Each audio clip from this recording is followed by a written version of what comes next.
ladies and gentlemen, boys and girls. Welcome into another edition of Infection Podcast. My name is Nick Craig. You can follow me on X at Nicholas M. Craig or check out our website, infectionpodcast.com. Can't do this thing alone.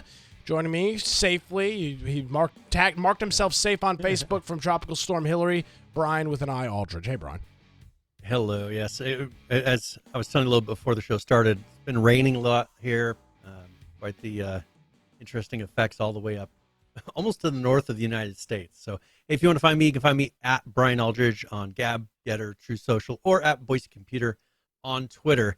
Last week, Nick, in the post show, you had mentioned to me to go check out a YouTube video that was going over just kind of, well, it's a guy who does, the guy giving the video was a guy who does hardware reviews. I've Gamers seen him Nexus. do on motherboards, Gamers Nexus, motherboards, video cards. He's pretty in-depth. But he was doing an in-depth video on Linus Tech Tips, and really just ripping them apart, and not in a malicious way, but I think it's kind of more of he's kind of disgusted at the way that it started to operate over at, what do they call it, Linus Media Group? Yeah, LMG. LMG, and so I sat and watched that video. It was about, an hour long, I think. Yeah, something like that. They did 2 parts, yeah. Yeah, I watched that video, and very well done. And it's not like he went and did any kind of crazy accusations towards him. He just said, hey, I'm just going to give you some videos. Watch these videos and look at all the inaccuracies. And then they showed video of people that work at the studio saying, I wish we had more time to work on videos. They weren't rushing them out the door so much because I think they do 25 videos a week. Oh, it's ridiculous. It's insane what their upload schedule is. And this is frustrating because, like, if I want to go recently I purchased a video card, and I don't always have time to sit there and research every little thing or figure out all the little intricacies of a specific line of video cards to find out which one's the best. You rely on groups like this to do some research, figure out what the benchmarks are, and say, okay, this video card for the money performs well. And so he went through and just talked about how many inaccuracies or things that seemed like they were biased. Well, Linus Tech Tips as a whole has halted production of their videos for now due to that video. And so I thought that was really interesting. They have a new CEO that I assume is kind of behind a lot of this pushing of trying to get the videos out the door, trying to stay or get as much money as they possibly can per video. No, this guy's brand new. Like, he's literally been on the job like 3 weeks. Okay, so this hopefully he's now going to use this opportunity to turn around and say, okay, well, now we can fix what was pre-existing to me showing up, because that's the ordeal. Is Linus should have had the ability, and I think for him, he was seeing dollar signs most likely, and was willing to just push whatever out the door. But the problem is you ruin your brand, because that's all he was, is a brand. Well, and it was obvious because if you watch Steve from Gamers Nexus's video, that's exactly what was happening, and he even admitted it in various points. It would have cost me, dozens of dollars to redo this and redo this testing, and that's a credibility problem, Brian. I mean, if you place it all on that, and this company just had an offer to purchase. Somebody offered to purchase Linus Media Group for $100 million. So $500. He's worried about $100. A couple $100 is not, and his wife is the CFO, I believe. She's the chief financial officer. And even in that, I don't know if you watched their response video a couple days ago. Actually, I hadn't watched it Wednesday. She even mentions money is not the issue. Like, there's just a boneheaded decision by my husband not to do this stuff. And it's been very interesting to watch. And a lot of folks made it out originally as Steve from Gamers Nexus has been doing these in-depth hardware things for years. I mean, like a decade at this point. And a lot of folks thought, or at least the immediate comments when I caught this was, Steve's just pissed because Linus Media Group has got all the testing equipment that he's got, and they can bump out stuff quicker because they have a staff. They have like 90 people on their payroll. I mean, it's a massive company. And it obviously wasn't that at all, because that was not the issue, at least that Steve was making. and it's been very Well, interesting to follow that kind of drama. And I think that for Steve, what makes a big difference is he is doing it right from what I can tell. I mean, I've watched his videos before, haven't seen anything that were, like a piece, was it PC Gamer? Who was it that did that video on how to build a computer? And that one Yeah, it was guy just IGN or made PC Gamer or somebody. IGN or whoever it was did that video where it was just, during the video I'm watching and saying, what in the world? Like, the things he's saying don't make sense, or that's not reality, and they put no research. Well, when you turn around and have somebody like Gamers Nexus who put in the time, they put in the research, and it costs them extra in time and money and everything else to be able to put out a video that's factually correct and has all the legwork actually done under it. But then you have Linus Tech Tips come turning around and pretending to do all that work and just kind of throwing something out, but on the front pretending or saying that they're doing all that work, doing all the extra. And it's like, in a way, they're cheating. And I can see how we can look at that and say, hey, that's not fair. Like, we're putting in the time and the money, not taking the shortcuts, and we're presenting ourselves as that, but you're turning around and taking all those shortcuts, not taking the time and money, and then presenting as if you're at least equal or better than us, which has to be frustrating, because what's the natural reaction if the other person is cheating is to, well, then let's take shortcuts. People obviously don't care. Then let's take shortcuts and let's put out the lesser product, because people don't really care in the end. But as you can see from the response from this video, that's not the truth. People do care, and when you shine light on it, then people are like, wait, hold on. And as Linus, what's happened with Linus, he's lost all that credibility. That it's going to take him a long time to build back, because people are going to be critiquing every video he puts out going forward. Yeah, and there was a lot of great points that were made by Steve and some of the missteps. And yeah, again, you're talking about Oh yeah, Melmo says it was Vice who did that. Oh, it was that Vice. Video. Yeah. 90 People is a very large company, and the idea that everything is micromanaged and unfortunately, I think there was a lot of micromanagement which caused a lot of these issues. But pointing out, like, hey, you make these comments during this video about how this device is a piece of garbage, even though you don't test it on the proper hardware, or it's got a sticker on it, and you don't cut that out of the video, or you don't replace. You talked about you don't take the time, you don't take the time. You put a little appendage on the screen as a solution to it. Is just not a good solution, and I'm glad he got that backlash. Because it obviously needed to be done, and he fought, his original response was a joke. He just doubled down into this and made some ranting forum posts, really screwed himself even further. And then now the whole company essentially is on a hiatus. You talk about losing money. I think they said for a week or 10 days they haven't since last Wednesday have not put out a single video. You talk about missing out on hundreds of millions of dollars. I mean, not to hundreds of millions of dollars. That's what's happened now because of it. Well, and I think if they come out and figure out, just like the other group does, put out high quality videos, touch on topics that are relevant, don't focus on we have to hit a certain number of videos per week. Obviously you want to stay above a certain threshold, but this is the problem that we've been talking about in other areas.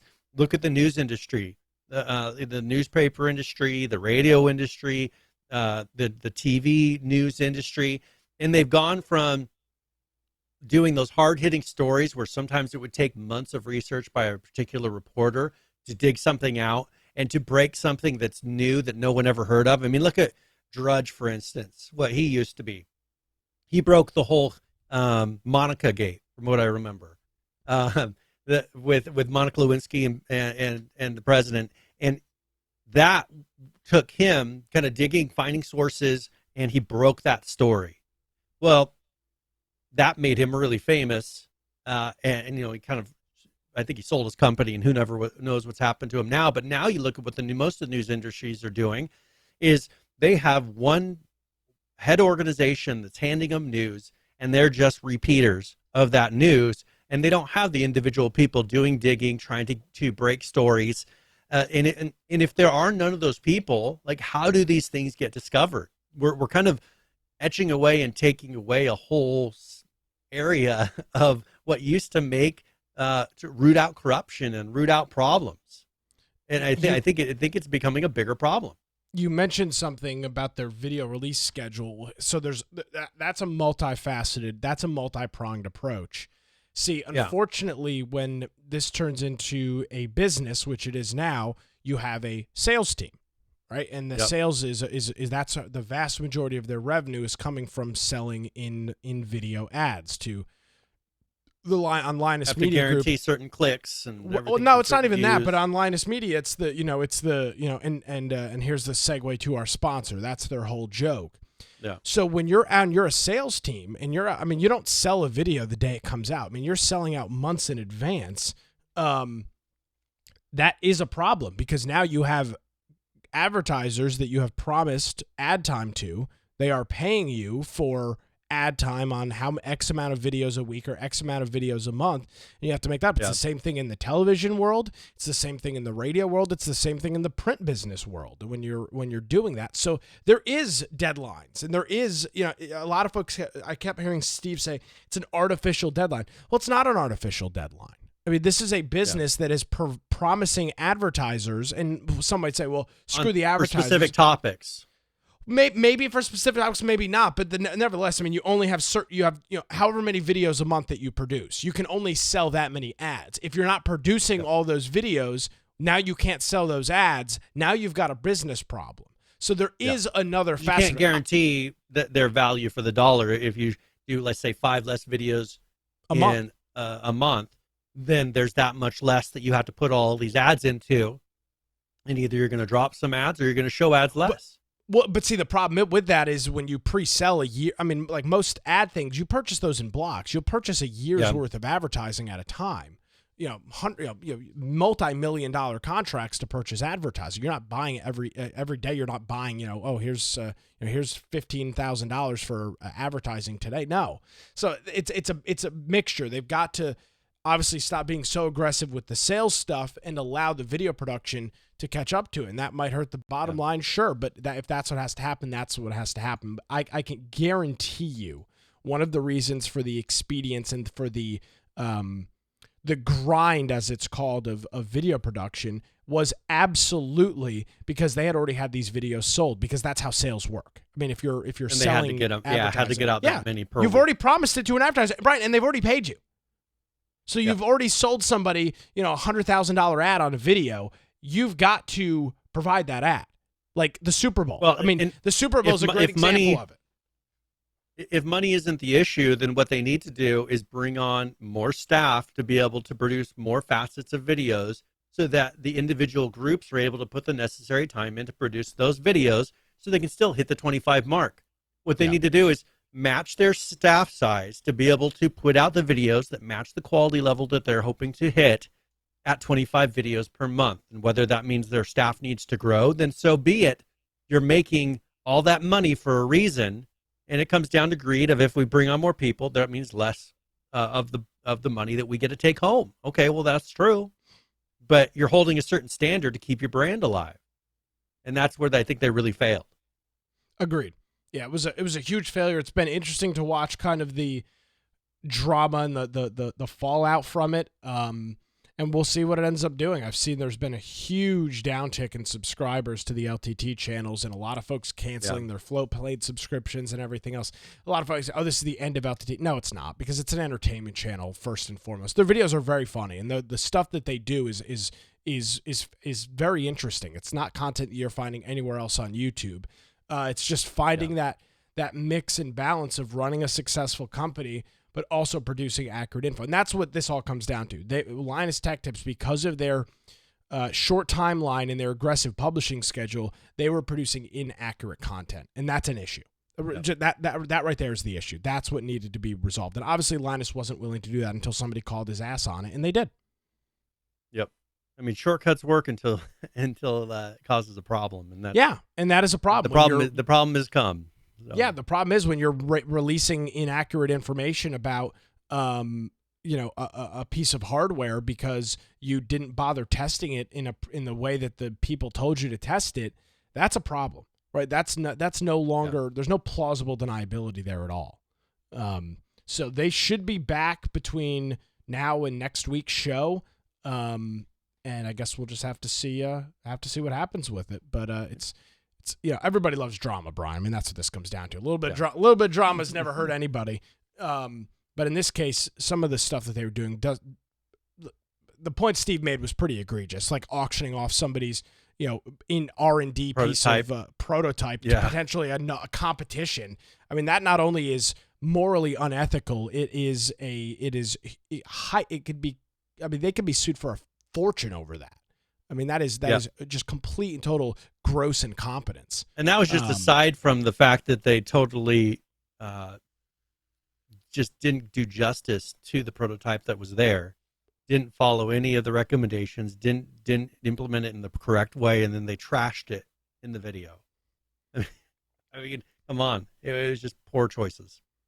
Poor choice is a great way to say it. Absolutely. We'll keep an eye on it. All right, here's another one that has been kind of unfolding in the last number of weeks, and this is with archive.org. And for people who don't know what that is, it's pretty much the archive of the internet. So if there's a website or something that you want to go check out from 20 years ago and see what it looked like on December 3rd of 2009 or 2013, you can do that on this website generally. But they also have this nonprofit digital library that they do for lending out. I think they'll do books and ebooks stuff. And digital files of different types. Well, they're getting sued by was it a music label for $400 million right now. Oof. Now this is a nonprofit organization, so $400 million when they don't bring in a lot of money in other ways than donations and things like that. This could be a huge hit.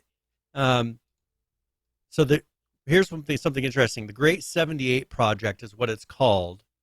And it's preserved 78 RPM records that are 70 to 120 years old and cast in shellac resin. Over time, they get brittle and fall apart. So the effort aims to protect the music quality as first recorded, unlike remastering techniques, which removes the scratches, surface noise, and pops accompanying the music. And so I think this is the reason they're saying that they don't have the rights to these works. I mean, the 100-year mark, that's when the copyright expires, correct? Public domain. At a certain point it becomes public domain. I think it's 100 years. Mickey Mouse is about to become public domain, I believe. Yes. Yeah, it's right on the verge of it because they've been around right about 100 years. They've got special treatment by having that pushed out longer than expected, but I think they're hitting a point where they won't be able to push it out anymore. Sure. So the complaint alleges the Internet Archive is violating their rights to protected pre-1972 recordings by copying the physical records into a digital file or distribution. And these groups, I think it's UMG Recordings, Capitol Records, Concord Scumbags. Bicycle Assets, CMGI Record Music Assets, and Sony Music Entertainment, and Artista Music are all the groups that filed the civil action.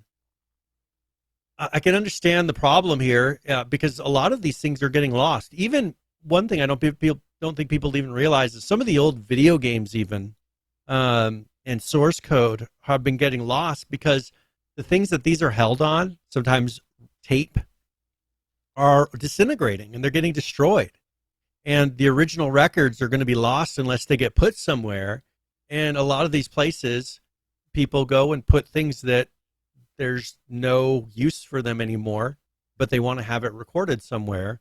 And these are audio audio records that they want to be able to record so that once those physical media disintegrate, that they're still available. I think this would be a big problem because are they really making money? If these are things that haven't been digitized, are they making money off of these old records?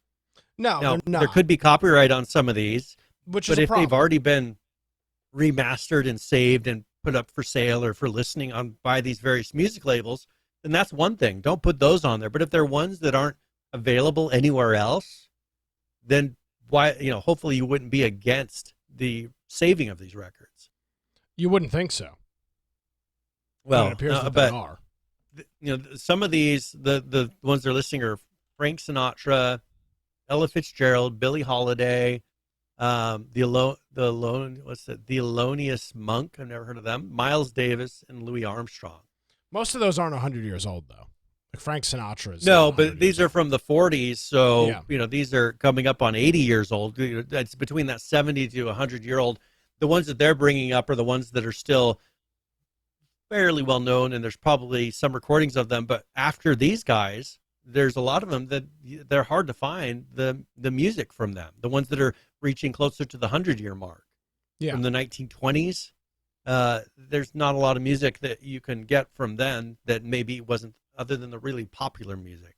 So the record labels request a jury trial, and they're seeking damage of $150,000 per 2,700 works they consider copyright infringement. So I don't know. Well, I don't know where this is going to go. This is currently going to court, but it could be a big impact and impact other areas of archive.org rather than just the music part. Yeah, like for example, here is the Byte of Tech website from October the 20th, my original one, yeah. February 7th, 2011. Well, I'll give you a great example. Our audio podcast is stored on the Internet Archive. We stored on archive.org. It's amazing how much cool stuff is on there. And of course, nobody hates. There might not be a group outside of politics. There might not be a group of people that are hated more than record labels. I mean, they are just the scum of the earth in terms. Now, here's the thing, Brian. I've mentioned this before on the show. It's an unpopular opinion, but it's the truth. If you have copyright on something, you have to be willing to enforce it. If you're not willing to enforce it on these guys, well, then if Brian comes along and does it, your legal argument can be, well, you let all these other guys get away with it. You're obviously not serious about protecting your copyright. So why the hell are you targeting me? That's a serious concern. And if that's what's going on here, then I don't say this lightly, then these guys are in the right because they have to protect their copyright. If they don't, there's serious legal ramifications for it. So that's what's going on. But as you can see here on the Internet Archive homepage, if this Windows alert will go away, 834 billion websites, 39 million books, 11 million movies, 15 million audio recordings, 2.5 million television show, 1 million pieces of software, 4.7 million pieces of pictures, 256,000 audio files, and 1.8 million software downloads is what that they've got in their archive right now. Yeah. Well, it's 800. Yeah. I mean, they've literally archived. Imagine over the storage, the drives that they're using. Oh my God. Can you imagine? There is quite an expense. I don't know where they really make their money. I assume there's donations or something coming from someplace. I don't know where they make their money to be able to maintain all this data. Like the same way Wikipedia does. Well, Wikipedia begs for donations. So do they. Is that what they do? Yeah. Well, it's not that. And obviously people are paying. But it's a nonprofit. Yeah. Well, people are paying it, I guess. So yeah. Hopefully this doesn't cause any issues, which of course would impact us because then we'd have to start hosting them locally again, and it costs a decent amount of money per month just in backup fees to back up our podcast. Yeah, absolutely. So hopefully they're able to find some sort of decent agreement on this, and yeah, hopefully Internet Archive doesn't go away. One of the things that's cool is if you ever watch some of the guys like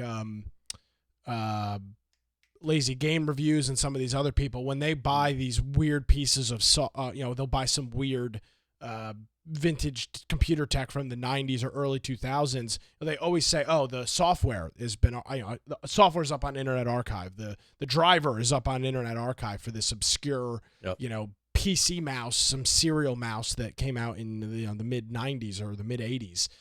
So there's a lot of really cool resources on there, but at the same time, if they're infringing on active copyright, that's also an issue. So that's an interesting balancing act. But I mean, these guys are pros; they know what they're doing. Yeah, I'm sure they'll come to an agreement that everybody will be happy with. Yeah, I hope so. Because if they went away, I use Internet Archive all the time for work because news companies will change the content on their website not So you got to figure out what the original. Exactly, because they'll get called out on something, they change it, fortunately it's back up. And now there is another site, it's not as in depth as archive.org in terms of the other content, but archive.is is a domain capture website that I also use a lot. So if folks are looking for something, archive.is is pretty good. Cool. Yeah, I'll check that out. So there's an update on the story that we've been following for months to years. It feels like years. But the Microsoft Activision deal, or Activision Blizzard deal, is now getting some movement in the UK. The UK, of course, was the lone standout or holdout, not willing to budge. And Microsoft has redone their deal with Ubisoft, of all people, in order to placate those UK regulators, and it offers all cloud gaming rights to Ubisoft for 15 years. What does that mean? So they'll bring Modern Warfare 2, Diablo 4, all of those things to Ubisoft Plus, to their service. I don't know. Here's an announcement from Ubisoft. Ubisoft Plus lineup is expanding. We're excited to announce a new agreement that will bring Activision Blizzard games to Ubisoft Plus via streaming upon the completion of Microsoft's acquisition of Activision Blizzard. So we'll also be licensing, the games to a range of cloud streaming and subscription services. So all these Activision Blizzard games will now be on Ubisoft Plus, which is kind of odd because Ubisoft is a publisher themselves. Why does Microsoft have to stream Activision Blizzard games to a rival? It makes zero sense to me. Because the UK sucks. That's why. I mean, if this makes it to where that final holdout, because I haven't heard anything in the United States, really. No, it's over. I mean, FTC lost their bid, and it's over. They're not continuing litigation. It's done. I mean, so I haven't heard anything from this. The CMA was the only one that I knew of that was still waiting. And so if this makes it to where they sign that deal, great, more Activision Blizzard games will be available on Ubisoft Plus, which will probably be, only streaming for another year? Yeah, until it goes out of business. Other services go out of business and shut down. So maybe that's Microsoft's bid, is they're like, well, we know the streaming service isn't going to stick around for very long. So sure, we'll sign an agreement with you. And who the hell's going to use? Yeah, and who the hell's going to use it? Anyway, the CMA says that it will review the new offer with this 15-year deal in it. They caution, quote, "This is not a green light," and they will deliver a decision by October the 18th. And at that point, as soon as that decision comes down, I would expect this merger to be official. Well, and here's the message from Bobby Kotick to his team at Microsoft. He says, or team, but what is this? Activision Blizzard. I want to share an update on our merger with Microsoft. To address the UK CMA's concern regarding cloud streaming, Microsoft announced it filed a new merger application in the UK that includes a divestiture for cloud streaming rights at closing with respect to current and new PC and console games. We welcome Microsoft's decision to enter into this agreement and submit a new application to the CMA, which Microsoft believes will address the CMA's concerns. For us, nothing substantially changes with the addition of this divestiture. Our merger agreement with Microsoft closing deadline and the cash consideration to be paid for each Activision Blizzard share at close remains the same. We will continue to work closely with Microsoft and the CMA throughout the remaining review process, and we are committed to help Microsoft clear any final hurdles as quickly as possible. On that note, our integration management team is hard at work to ensure we are prepared for a smooth close. It is a major cross-functional collaborative effort, and I am thankful for all the work that's been done. This has been a longer journey than expected, and I am very proud on how focused everyone has remained to delivering great games. Thanks for your continued dedication and your commitment to our players. So it sounds like they're figuring this is going to be the final deal that makes this whole thing done. Yeah. Because they did the extension, and now, once they get the sign off from the CMA, I don't see any other things holding them back from having this be complete. And it's going to be interesting to see what changes now, because they've kind of been operating in a way like they're partially the same company already, but what is Microsoft going to do once they own it? As far as expansion, maybe pushing certain products that have been sitting on the bench for a long time, because I know that's been some people's frustration, is there's certain products that haven't been released or any new versions released with some of these studios. I'm really interested to see what they do, once they know that they have it and it can't be taken away from them, because you only want to do so much when you don't know that you have it in the bag.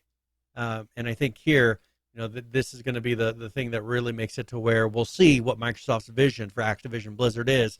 I want to see what it is with World of Warcraft. I want to see what they do with the subscription service. There's Diablo, there's all these things. I want to see how that changes once the deal is closed, and they know that whatever they do can't be pulled away from them, and those improvements that they make go to the benefit of someone else. To me, the most interesting thing is exactly that. It's how do they merge, or do they merge the WoW subscription into, how do they work all of those subscriptions into what is now called Game Pass? That to me seems to be the logical conclusion. Now, obviously, you'll still be able to subscribe to WoW independently. I'm not concerned about that. But for folks that at $15 a month for a WoW subscription, if they put that in the Game Pass, that's going to up their Game Pass numbers incredibly, and it possibly will up their World of Warcraft player base quite substantially, because people will be willing to maintain that subscription over time when they'll cancel a WoW subscription, because you're only getting one thing, and if you're not playing WoW, you're still paying $15 a month, so usually they'll cancel it. If it's part of your subscription, you'll have people that are willing to maintain a streaming, for the whole Game Pass. They'll maintain that and then play WoW when they can. Because other people, unless you have a subscription going, you can't play really, unless you can play like a level 20 character. But that's it.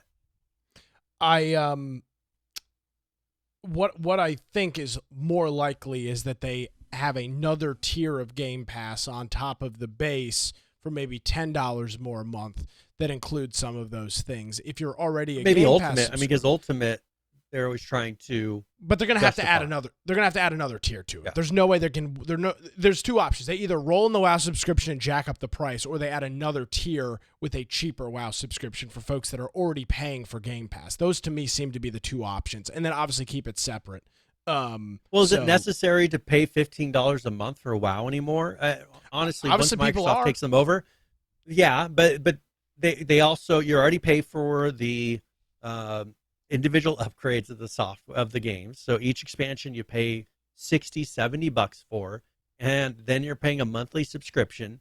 Why not make it to where you make it like a Game Pass for WoW? You don't have to pay for individual expansions anymore, but you're paying for a subscription, that's added onto the Plus or the Ultimate package. I think that's where I want to see where they go, because that's one thing I've never understood, why Blizzard has done it the way they have, because you're making it so that only the dedicated hardcore players are willing to maintain that, and your casual players just have to walk away from the game, because why pay over a couple $100 per year for something that you're not using all the time? Yeah, it's interesting. So that's the state of that merger. Do you want to keep on Microsoft, or do you want to talk about AI? We've got a lot of interesting topics between the two. Yeah, let's do a little bit more of Microsoft, then we'll jump to AI here in like 10 minutes or so. What else you got? All right, so let's talk a little bit about what's happening with Xbox. They've announced recently a new strike system. Oh, no. Because of bad behavior on Xbox. I know. So if you're going to start playing Xbox here, I think it's an 8 strike, you're out. I'm out policy. So what happens with your first strike is you get a 1-day suspension. Oh, man. And with 1 day off the second the top? strike, that's brutal. Normally these strikes are like a couple hours on some of these services. Yeah. So the second strike gets you a 1-day suspension. A third strike gets you a 30-day suspension. A fourth strike gets you a 7-day suspension. A fifth is 14 days. A sixth is 21 days. Seventh is 60 days. Once you get your 8th, that's a whole year. Now, these strikes stay on your record for 6 months. So if you get 8 strikes in a 6-month period, then you are going to be out for a year. Now, these can be for all kinds of things, hate speech, being sexually inappropriate, profanity, even. This is something I get kind of worried because, okay, profanity is a +1. Cheating is a +1. Sexually inappropriate is a +2. So harassment and bullying is a +2, and hate speech is a +3. So the worst one you can get is hate speech, and it's an automatic 3-day suspension. The hell? I don't even. Again, what's the definition of that? I don't know. This is an That's always the infographic. problem. Let me see if I can find. Yeah, it's hard to say what they will qualify as hate speech. But I'm sure you saying a boy is a boy and a girl is a girl is a good way to get an automatic 3 days. Yeah. Yeah. Or women have babies. I mean, that's another one that would really get you kicked off. Or men shouldn't be allowed to play in women's sports, right? I mean, that's pretty controversial. Something like that, yeah. I mean, if someone were to say something like that on Xbox, I think that would probably be a good way to get yourself banned. And so, this worries me, and especially with AI, because if they start to bring in and scan all the audio that are coming up over, because I remember them talking about even recording the audio in private groups now. So if you're in a group with just your friends talking about politics, is that going to get you banned? Or possibly banned because the AI is going to detect these things were being discussed, and that's considered hate speech on their platform? That concerns me personally, because that could turn south really quick. Microsoft seems to not be crazy with these things. But I think that this is something that we need to be pretty careful of, because it could really drive people away from the whole platform. I have their community standards. I was trying to see if possibly it's listed there. They talk about having a good attitude. But I'm not sure. I don't see anything. It says harmful behavior. That includes cheating, exploits, things like that. Respect the privacy of others. I can understand that. Respect the rights of others. So here we go. Essentially, this means don't use things that don't belong to you, and don't do things you don't have permission to do. Oh, that's game clips and things. I'm not sure. That's what I'm saying. It's just this looks like some Chinese social credit score nonsense with +1 for this and -1 for that, and I just. I get it. They're in a position where they have to try and do something because, turns out it's really hard to moderate online content, especially in this, which is typically why multiplayer games are not rated. You'll see games like Call of Duty come out and it's rated M, but online player is an NR because of the fact that you can chat, you can talk, and all of that stuff.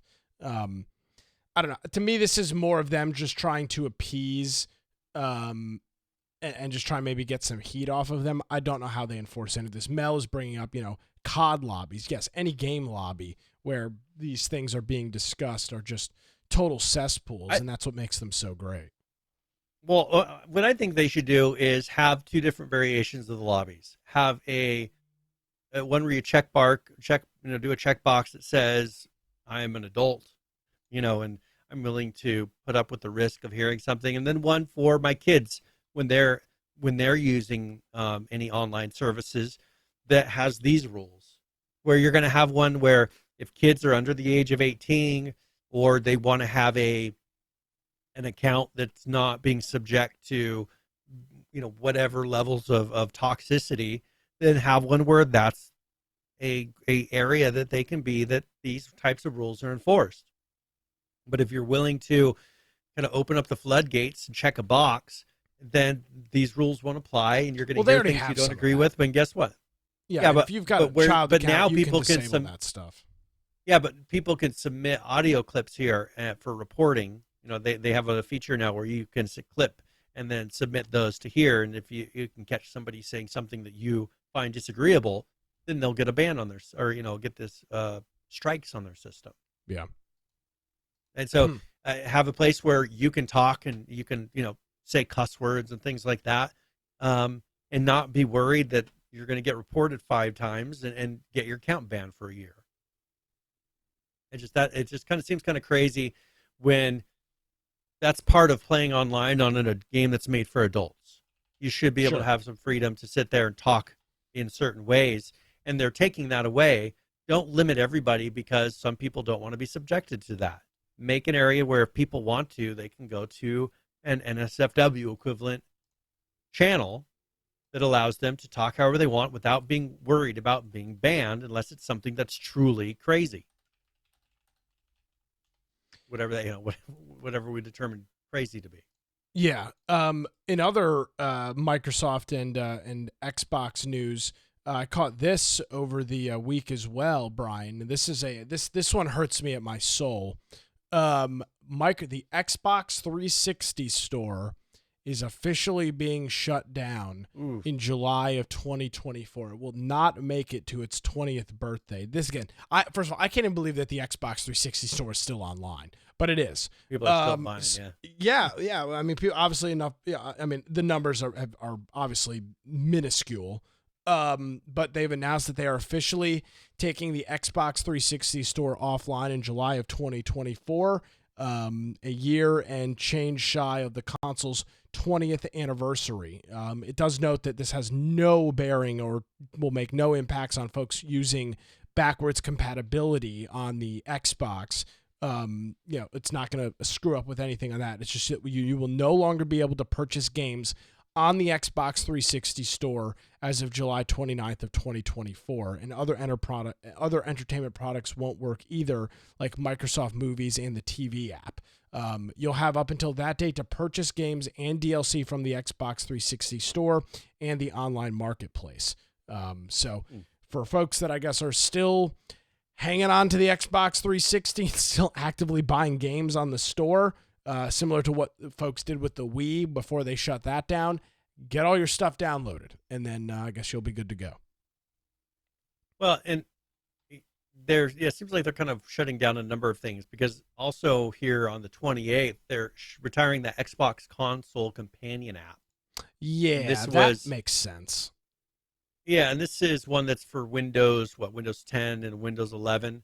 And I think they have new things to replace this. Yeah, well, it's also a mobile app. Well, the Xbox, the companion app was also a mobile app. Yeah, and so this they're shutting down. Here's an announcement from them. On July 28th, we announced that the Xbox Console Companion app on Windows would be deprecated. If you were impacted by this and are looking for ways to continue to engage with Xbox games, services, and communities on your Windows device, the Xbox app for Windows will keep you connected to all things Xbox and gaming on your Windows device. So they're getting rid of the Console Companion app, but they still will have the Xbox app, which has a lot of these features, and this makes them not have to support 2 different platforms as well. Plus, this probably has all the Xbox Game Pass features in it, things that they weren't building into that companion app. Yeah, no, this makes sense. They've rolled all the companion app features into the store app, and it's built into the Xbox. It's part of the game bar. Windows Key X or something like that brings up the game bar. All that stuff has been migrated into it. So yeah, you're right. There's no reason to keep another service alive for the same thing that you're getting on the newer, updated version of that service. And here's another thing I saw that was pretty interesting is Microsoft's been rolling out, of course, updates. Like Windows Live is being replaced by this Game Pass Core, which I think we talked about a couple weeks ago. But it says here that they're getting upgrades. They're getting upgrades to these games, and I wonder if these are ones that are from the Microsoft Store. I was trying to figure out exactly, but Microsoft Game Core is more than just a name change. It said with the redesign, it gives you access to online multiplayer. Subscribers will also really receive 25 titles. So that's replacing games with gold that was there previously. It's replacing the Xbox Live Gold. We covered this a couple weeks ago. That's they're getting rid of Xbox Live Gold, which was just the multiplayer, essentially the multiplayer subscription that you were paying for, and now it's called Game Pass Core. Okay, so so they're putting that into the interface now. So you're going to see that whole new interface with your 25 free games. And so go check that out. They've been doing a lot of software updates. One thing I found that I didn't realize is you have to manually go, even for your controllers, like you have to go in and manually update those. I figured it would pop up saying something, you have to update your controller. And you have to go into your settings, find the devices, and then find your controller and manually update it. I thought it was kind of weird that they weren't actually updating those things on the fly, or saying, hey, your controller's out of date, update this. So if you haven't done that, because I've got a number of controllers, you have to go into each one and tell it to update the software on the controller to fix various bugs and compatibility issues. My controller's got firmware from 2013 then, if that's the case. I've never updated my controller. Go check it out. It'll probably tell you that you have an update because that's not something that happens automatically. Weird.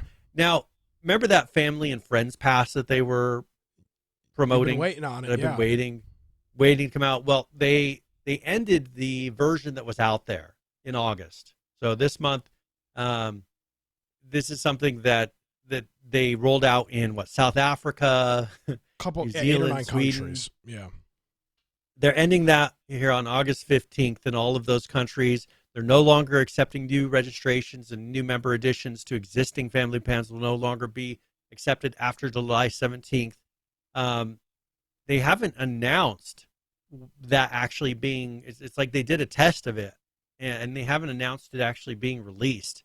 And so I'm kind of worried that maybe they're not going to do it, or if they're just going to do a big launch of the whole thing nationwide. But they're closing down the ones that were there, and there's been no signs of one actually starting again. So I've been waiting for this for my family. Oh yeah, I know you've been talking about it for months now. I wonder if the logistics of doing it, so there's a couple things. Either A, they did these trials and they got all the pertinent telemetry and data that they needed, and now they just need to rekey the system to fix it all and then do their big launch. B, another possibility is maybe it just isn't feasible. Maybe it doesn't work. Maybe not in that form. It's being exploited. It's not necessarily working as they intended it to work, and they're just not ready for it. Those to me are probably the two big options. Or C, maybe it went great and you're right. Maybe they're just doing they're going to do this big worldwide rollout of it. I would guess it's probably A or B though, Brian. I mean, doing a you're talking, people will always find a way to, and exploit's not even the right word to use, but to take advantage of a system. And look at how long it took Netflix, nearly a decade for them to figure out how to stop password sharing. I mean, and their rollout's been a freaking debacle. So imagine, and that's just for watching content. Imagine now we're talking about video game licenses now, right? We're talking about a much more complicated system than just logging in and having an MP4 video streamed to your computer. So I would imagine that this is a very complicated thing for them to do. And here's what worries me is could they put out a statement? Here's what they said at the end of it. The Friends and Family preview they're calling it a preview now. Yep. Was announced in August of 22 with the intent to learn more about how to shape new Game Pass offerings. We look forward to using those learnings to help create an offer we can bring to more players worldwide in the future. It's not right. Yeah, it sounds like they are kind of walking back from it, saying, "No, we didn't promise you we were going to bring you that. We just wanted to learn from it, and we're going to give you something with what we learned in mind." Okay, so you're telling me I'm not getting a family and friends pass, is what it kind of sounds like, or we're going to get a watered down version of it. Is very possible. So kind of disappointing, but who knows? We'll see what happens with it. Yeah, I assume it's got to be I assume infrastructure wise, this has just got to be a nightmare to try and hammer out. I mean, it's got to be. Yeah. You're talking about something that is so complicated. Now, I will say this. I don't know if I mentioned on the show or not. I switched over to YouTube TV, or my parents switched to YouTube TV and added me to their family account, and they seem to have figured it out pretty well.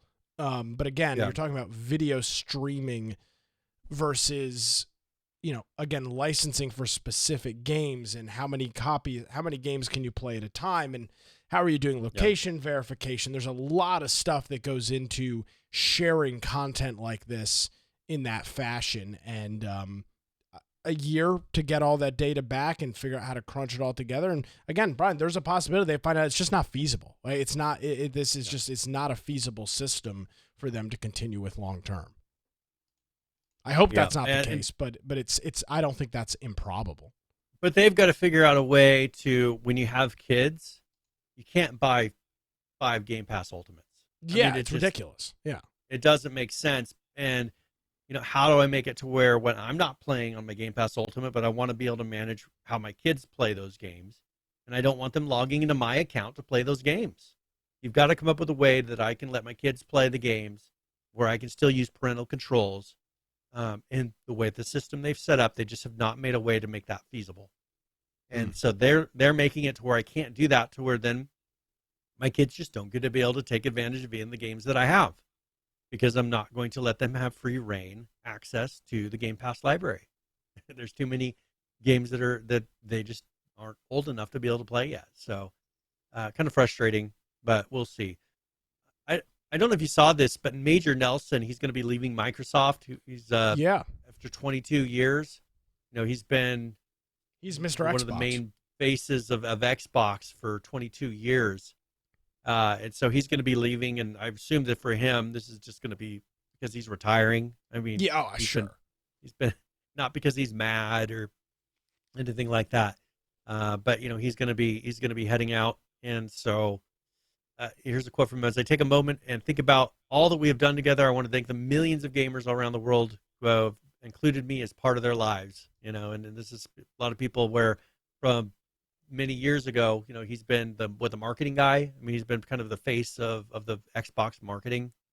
Not even that. He's essentially led the direction of the Xbox. I mean, Xbox has been his baby. 22 years before the Xbox 360. He came in like 2 or 3 years before the Xbox 360, and he has been the lead on Xbox since then. So, I mean, I assume that the timing of this is probably in relation to the Activision Blizzard merger. As they're merging these two companies together, somebody new can step into that role.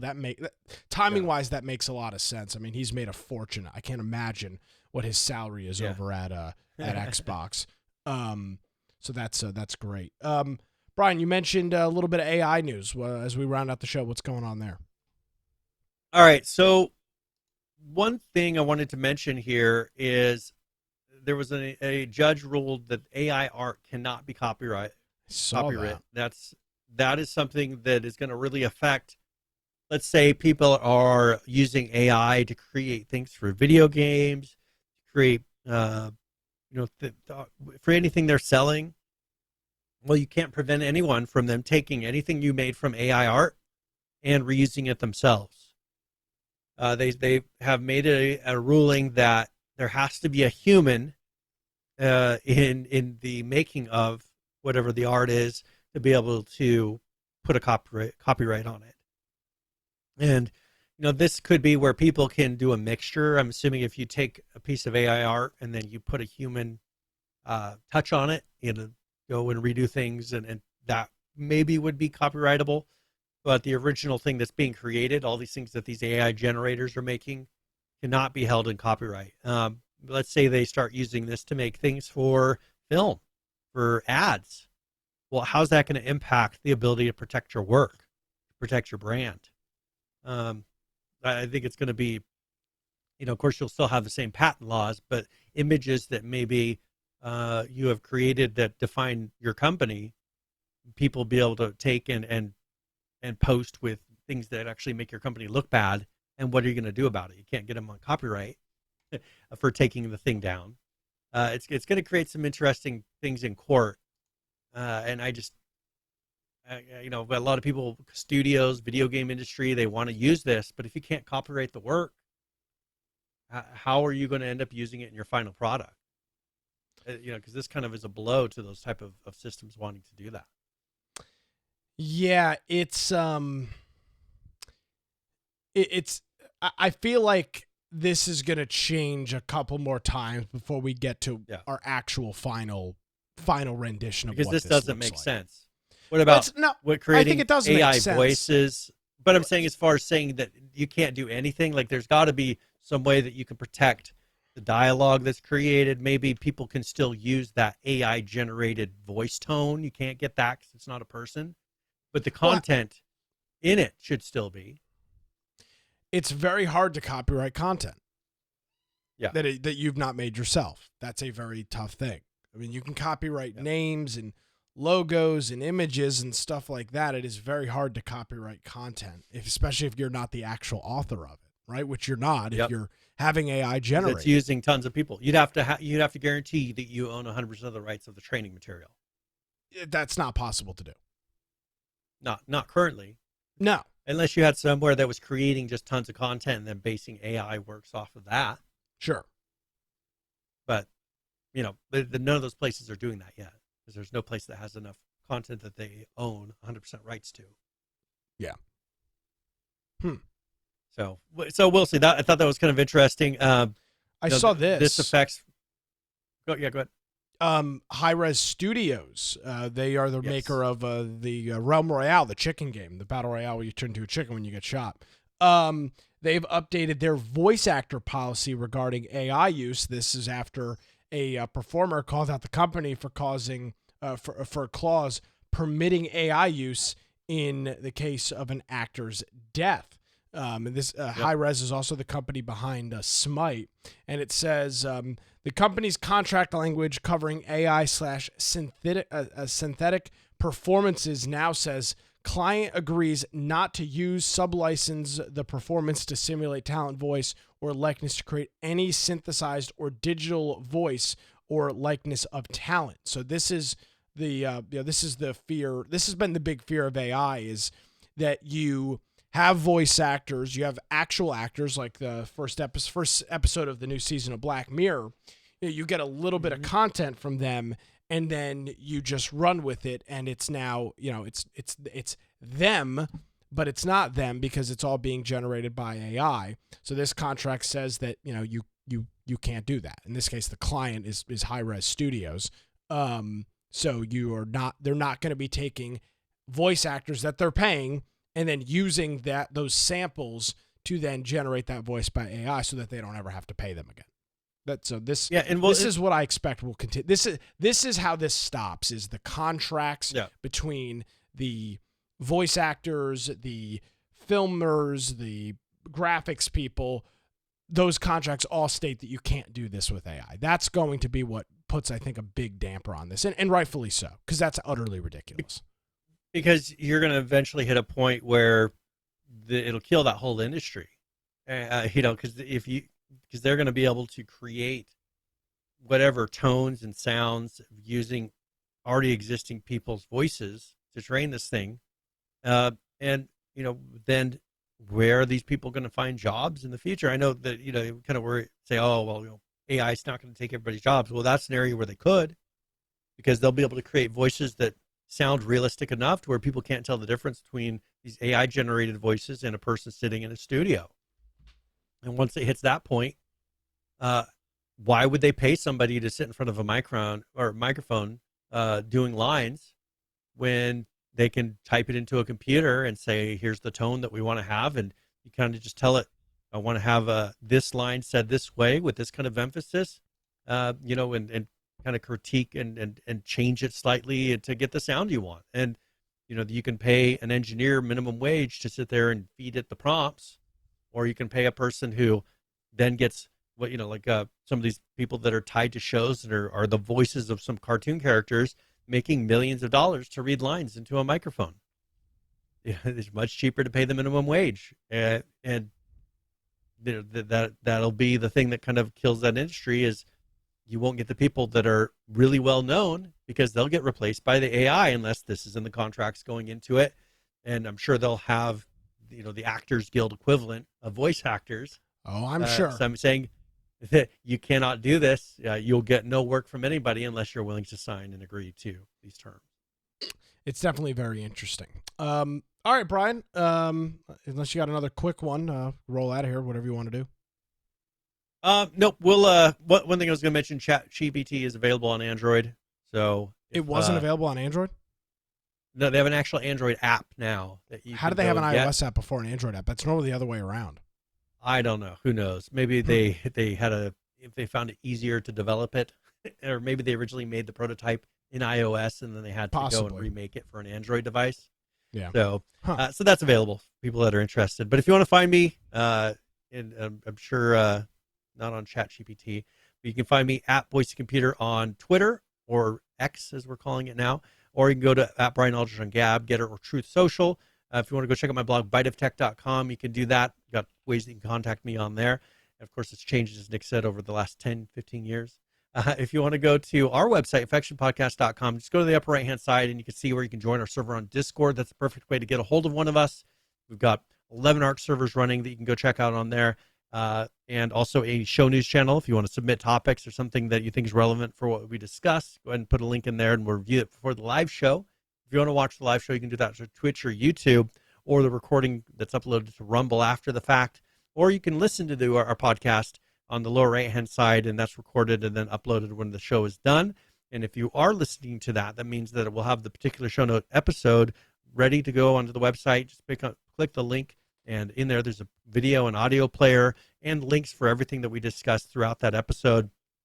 And maybe there's images or video, and you've been listening to it, and you want to go be able to see that, or maybe see some source material that some of the articles that we discussed were referencing.